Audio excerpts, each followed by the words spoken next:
Windmere ticked gently beneath the clock tower. Inside, a silver-haired girl stood, quiet, delicate, alive. Her name was Alara. She was made of gears, but she dreamed of the world beyond the hills and a life of her own. Kale arrived, clever, warm, with a broken wagon. Alara stepped outside. For the first time, someone saw her. The great clock shuddered and froze. Alara's heart skipped. Time had stopped. Elliot opened a forgotten drawer. A glowing journal whispered of a heart in a shadow. Alara and Kale entered the whispering forest. Symbols guided them.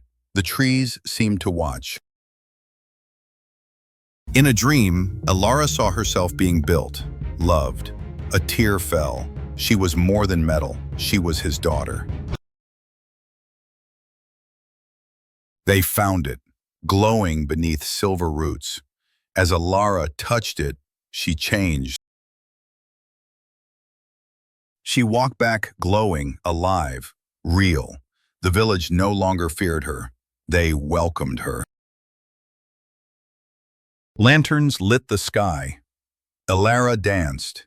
Elliot smiled. Time was kind.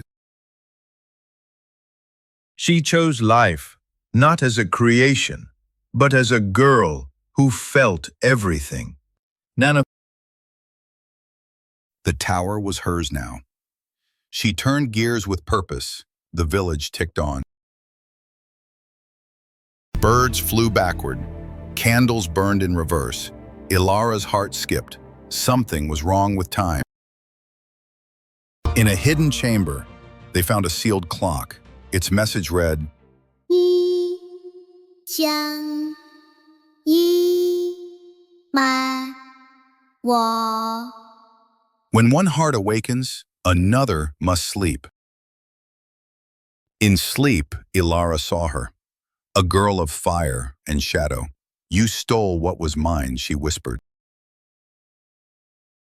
Merrick, Elliot's old student, had returned, in footprints made of ash, and a backward-ticking watch. The oracle revealed the truth. Solaria had a twin. The heart of Umbra was awake. Syra appeared. Skin like gold, eyes like flame. You took my place, she said, and time cracked again. Alara fought to protect the tower. Syra raged until Elliot's watch ticked in her hand. They were both created, one of light, one of shadow. Not enemies, but balance. Together, they repaired the broken clock. 2 hearts, 2 hands, 1 rhythm. The towers pulsed in harmony. Day and night ticked together. Alara watched the sun. Syra guarded the moon. Children learned from both. Under stars, they placed their hands on the clock. 2 heartbeats, ticking as one. Time was safe. For now. Hello, and welcome to my channel. Please subscribe the channel and press the bell icon for more videos.